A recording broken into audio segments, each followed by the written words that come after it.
अस्सलामुअलैकुम वरहमतुल्लाह। दुनिया में जितनी भी अक़वाम आई सब ने अरूज और कमाल पाया, लेकिन जैसे ही ऐश परस्ती और अपनी नफ्सानी ख्वाहिशात पर अमल पैरा हुए तो ज़वाल उनका मुकद्दर बन गया। मुसलमान भी जब तक कुरान और सुन्नत रसूलुल्लाह सल्लल्लाहु अलैहि वसल्लम पर अमल पैरा रहे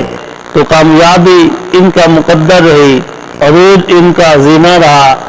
लेकिन जैसे ही कुरान को पसे पुश डाला, नफ्सानी ख्वाहिशात और मादा परस्ती के पीछे भागने लगे, इनसे दूर हो गए, मसालिक